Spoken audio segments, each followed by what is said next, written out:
Bismillahirrahmanirrahim. Assalamualaikum warahmatullahi wabarakatuh. Alhamdulillahirabbil alamin.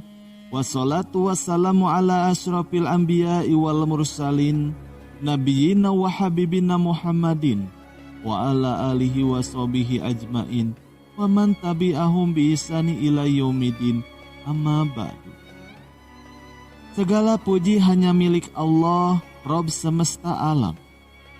Sholawat dan salam tercurahkan kepada Nabi dan utusan paling mulia, Nabi dan kekasih kita Muhammad sallallahu alaihi wasallam, kepada keluarga, sahabat-sahabatnya, dan kepada siapa saja yang mengikuti mereka dengan baik hingga hari pembalasan.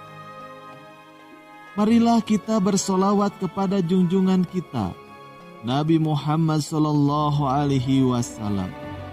Allahumma sholli ala Sayyidina Muhammad wa ala alihi Sayyidina Muhammad. Sahabat yang dirahmati Allah, ibadah sholat merupakan tiangnya agama untuk mereka yang beriman. Salat adalah hal yang wajib dan tidak boleh ditinggalkan dalam keadaan sakit sekalipun. Dalam sebuah hadis Rasulullah Shallallahu Alaihi Wasallam bersabda, sesungguhnya pertama kali yang dihisab atau ditanya dimintai pertanggungjawaban dari segenap amalan seorang hamba di hari kiamat kelak merupakan solatnya. Bila solatnya baik, maka beruntunglah ia, dan bila mana solatnya rusak, sungguh kerugian menimpanya. Hadis riwayat Tirmizi. Untuk itu, sangat penting sekali bagi kita untuk selalu rutin mendirikan solat. Tetapi ternyata untuk mendapatkan ridho dan surganya, tidak hanya dengan rajin menjalankan solat saja. Hal ini juga ternyata harus dibarengi dengan rasa ikhlas dan penuh kesadaran. Salat tidak sebatas sebagai rutinitas harian, tetapi juga harus tetap dibarengi dengan menjaga akhlak serta hubungan antar sesama manusia agar tidak menjauhkan kita dari Allah Subhanahu wa Ta'ala. Rajin menjalankan salat adalah perbuatan hal yang sangat baik dan mulia. Namun hal tersebut tidak lantas menjamin seseorang menjadi hamba yang dekat dengan Allah Subhanahu wa Ta'ala. Lalu siapakah orang yang rajin sholat namun justru jauh dari Allah Subhanahu wa Ta'ala, dan bagaimana cirinya? Berikut adalah orang yang rajin sholat namun justru jauh dari Allah Subhanahu wa Ta'ala. Yang pertama, orang yang lalai di dalam sholatnya. Ketika hari kiamat nanti, ada banyak orang yang membawa sholatnya kepada Allah Subhanahu wa Ta'ala, lalu mereka mempersembahkan sholatnya kepada Allah. Namun kemudian sholatnya dilipat-lipat seperti dilipatnya pakaian yang kumal, kemudian dibantingkan ke muka mereka. Allah ternyata tidak menerima sholatnya, bahkan ada yang celaka dengan sholatnya, seperti yang terdapat di dalam firman Allah Subhanahu wa Ta'ala dalam surat Al-Ma'un ayat 4-5. Maka celakalah bagi orang-orang yang sholat, yaitu orang-orang yang melalaikan sholatnya. Sesuai firman Allah tersebut, di dalam mengerjakan sholat tidak boleh lalai. Adapun yang dimaksud dengan lalai adalah tidak mengetahui maksud apa yang dibaca dan apa yang dikerjakan.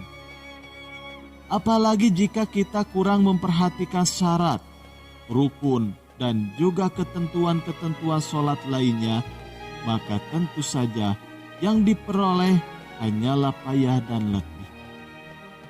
Rasulullah Shallallahu Alaihi Wasallam bersabda, berapa banyak orang yang sholat, keuntungan yang diperoleh hanyalah payah dan letih. Hadis riwayat Ibnu Majah. Jadi walaupun dia merasakan dirinya sholat, tapi hakikatnya dia tidak sholat, dan ia tidak akan mendapatkan hikmah dari Allah Subhanahu wa Ta'ala. Sholatnya pun tidak akan menambah dekat kepada Allah, tetapi justru sebaliknya. Lalu yang kedua, orang yang suka menggunjing orang lain. Allah Subhanahu wa Ta'ala berfirman, apakah yang memasukkan Anda ke dalam sokor atau neraka? Mereka menjawab, kami dahulu tidak termasuk orang-orang yang mengerjakan sholat, dan kita tidak pula memberi makan orang miskin, dan merupakan kita membicarakan yang batil bersama dengan orang-orang yang membicarakannya. Dan merupakan kita mendustakan hari pembalasan, hingga datang kepada kita kematian. Maka tidak bertujuan lagi bagi mereka syafaat dari orang-orang yang memberikan syafaat. Quran Surat Al-Mudaththir ayat 42-48. Dalam ayat tadi, salah satu yang menjadi penyebab orang masuk ke dalam neraka adalah karena suka membicarakan ketidaklebihbaikan orang lain atau keburukan orang lain. Lalu yang ketiga, orang yang acuh pada sesama. Rasulullah Shallallahu Alaihi Wasallam menyebutkan bahwa salah satu cara mendekatkan diri kepada Allah Subhanahu Wa Taala ialah dengan mempunyai sifat dermawan dan juga senang membantu orang lain, yaitu terutama kepada orang yang sedang kesulitan. Rasulullah Shallallahu Alaihi Wasallam bersabda, orang yang dermawan dekat dengan Allah, dekat dengan manusia, dan dekat dengan surga. Sedangkan orang yang bakhil atau pelit jauh dari Allah, jauh dari manusia, dan dekat dengan neraka. Orang dermawan insya Allah, mereka akan menemukan kenikmatan di dalam sholatnya, karena dia dijaga oleh para malaikat, diberi cahaya di dalam kegelapan, dan diberi ilmu secara langsung oleh Allah Subhanahu wa Ta'ala yang masuk ke dalam hati sanubarinya. Lalu yang keempat, orang yang ria. Ria merupakan hal yang bisa menjerumuskan seseorang ke dalam neraka, walaupun dia seorang ahli ibadah, tetap akan mendapatkan azab, bahkan menjadi penghuni neraka. Hal ini terjadi jika semua amal soleh yang dilakukan selama di dunia bukan untuk mencari ridho Allah Subhanahu wa Ta'ala, melainkan dilakukan karena ingin ria atau pamer dan mengharap pujian dari manusia. Allah Subhanahu wa Ta'ala berfirman, sesungguhnya orang-orang munafik itu menipu Allah, dan Allah akan membalas tipuan mereka. Dan apabila mereka berdiri untuk sholat, mereka berdiri dengan malas. Ia bermaksud ria dengan sholat di hadapan manusia, dan tidaklah mereka menyebut Allah kecuali sedikit sekali. Quran Surat An-Nisa ayat 142. Lalu yang kelima, orang yang suka berdusta. Berdusta adalah salah satu dosa besar dan akan diancam siksa yang sangat pedih di akhirat kelak. Di zaman semacam ini, kebohongan nampaknya sudah menjadi suatu hal yang biasa di kalangan masyarakat kita. Padahal kalau kita mau menyadarinya, sekecil apapun suatu kebohongan, maka akan tetap dianggap sebagai dosa besar.